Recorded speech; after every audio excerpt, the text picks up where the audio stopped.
Hey YouTube, welcome back to my channel. So it seems that the upcoming release of Finding Freedom by Meghan and Harry, which is their first informal biography, is sparking rumours and sparking feelings of fear in the palace aides, the royal aides and royal commentators. Now, it has been rumoured and speculated that the book will be an insult on William's character. It will also potentially be throwing shade on Kate and her personal character and her personality in the way in which she treated Meghan upon entering the royal family. Of course, this is all speculative, but I think that there is definitely some truth in this. I think that the book will damage the royal family's image further, because it seems that everything that Meghan and Harry seem to put their name to or do or back or support, every action that they take has only pushed the royal family down in the public's viewpoint, is only pushed them to the fore for questioning as to why we even have a royal family, why we are supporting such an institution. So I think that the book will definitely be shady, and we know that it has been co-written by Amid Scooby, who has been a prolific royal activist, especially for Meghan and Harry, to make them look good and to really highlight their victimhood narrative. I don't think that it's going to have anything particularly nice to say. Now, I came across this publication, The Express, and I thought it was quite interesting, and I do think that it's steeped in fact. So it starts out saying Meghan and Harry have royal aides worried about the release of their up-and-coming book. It is rumoured that the book calls William unsympathetic and unfeeling.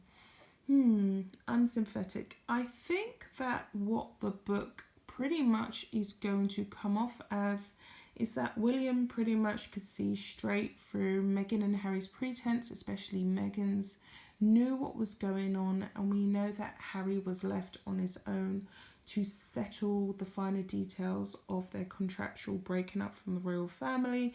Meghan couldn't be bothered, of course, to come back and let the dust settle and really sort out the mess that we all believe at this point she had started, because the royal family didn't have any major feuds until she came along. This whole unsympathetic and unfeeling word is kind of like an indirect way of saying William wasn't supporting what Meghan and Harry wanted, which was to have funding, keep the royal titles, and have their cake and eat it. He wasn't going to support that, and he ruled with an iron fist like his grandmother, which I think more than likely he would have.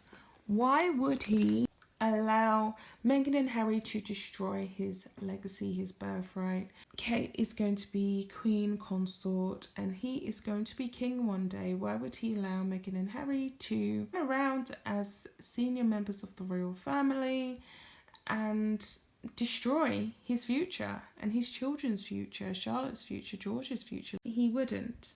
So I think that this definitely will be throwing shots at William. We all know that William was very much active in removing another certain member of the royal family who has been bringing shame and disgrace on them all. No need to mention that individual's name. It carries on to say, royal aides are said to be fearing the worst, as the book titled Finding Freedom will detail turbulence in William and Harry's relationship. Russell Myers claimed that royal aides are worried about the release of the book and how it will paint members of the royal family. The royal aides are especially worried about what sort of light it will paint of William. I think it's quite clear and safe to say that it's going to be extremely negative. And now I think I think William was unsympathetic because I think he saw before him two who they thought at the time modern day millennials who wanted to have their cake and eat it, spend as much money as they possibly could, which practically is stealing in broad daylight, and have their cake and eat it, and do it all in the name of the crown, while humiliating and shaming the Queen and various other members of the royal family, bringing the whole institution to its knees. And he wasn't about to let that happen. So I think that he did send Harry packing. That, I think it was a week, wasn't it? That week when they was discussing the terms and conditions of their Megxit deal. That really got to Meghan and Harry. I think that hit them where it really hurt. We know they had the whole scandal of trademarking the Sussex Royal brand. They spent a lot of money doing that, and from what we've seen of their latest Arch Royal Foundation trademark, it seems that they didn't even have enough money to push through the trademark. And then subsequently the next day a story was released that they would be dropping the royal family's legal team, and I think that is all linked to them struggling to maybe pay for the services. They seem to not want to cough up on anything that they do have to pay for, and they just want to live a free life. We know that they are living in Tyler Perry's home. I do think they're paying rent for that, but I think that's an exchange. I think that's some kind of business deal between Meghan and Tyler Perry himself for some kind of film or movie that she's possibly looking into. We know that they are pretty much being brought to their knees right now, considering everything that's going on in America. I think that it will be a bashing of William and Kate. It probably won't be a direct bashing, but I do think William's going to get a harsher critique in the book due to him and Harry actually being brothers and, technically speaking, fighting it out.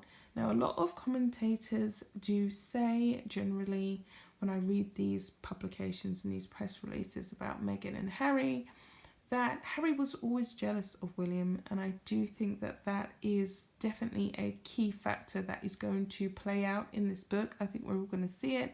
I think it's going to be another aha moment for all of us. So I'm going to carry on. It says here, he's been called unsympathetic and unfeeling in the book. Royal aides have been meeting behind the scenes preparing for the worst. Some say that it could be the Diana moment from the Panorama 1995 interview that we all remember, when she spoke about the three people in the relationship. The two authors behind this book have had unrivaled access to Harry and Meghan's inner circle. They've interviewed over 100 people. It could be a very, very positive thing for Harry and Meghan, but may paint other members of the royal family, particularly, in a bad light. This sort of family spat shouldn't be out there in public. This shouldn't happen to future monarchs. So there's a lot of commentators that have left their thoughts and ideas on these two publications. One was the Daily Mail that I read, and another one was the Express. And someone said she always finds the camera even when it's not appropriate. Does she not realise that no true royal would covet fame like she does? She should have blended in instead of trying to be the leader of the pack. She has shown she was not brought up in upper crust circles where etiquette is everything. Someone else said William and Harry were doing just fine until a certain person came along. While she's still on the scene, they don't have a chance of going back to normal. William is definitely the winner. Someone else went on to say, I think William is very open and humble for his age, and Harry is living in La La Land, thinking the grass was greener on the other side of the fence in America. Lol. Well, look at what is going on now. And it seems that that's exactly what happened. Meghan and Harry tried to escape the UK British media, but we know, let's face it, they've hardly chosen to relocate to countries that don't have that sort of press intrusion, media frenzy. Why didn't they possibly find some digs in South Africa and settle there? They didn't. It wouldn't be a breeding ground for media attention and paparazzi and harassment. They chose LA of all places. Even if they went to New York, it would be pretty much the same thing. Everyone lives in close proximity. They'd be running around trying to get that money shot of them, and that's exactly what is going on. But it seems they've been making these claims that there are drones, but we haven't had one aerial drone shot pop up online, have we? I'm gonna go, guys. Bye.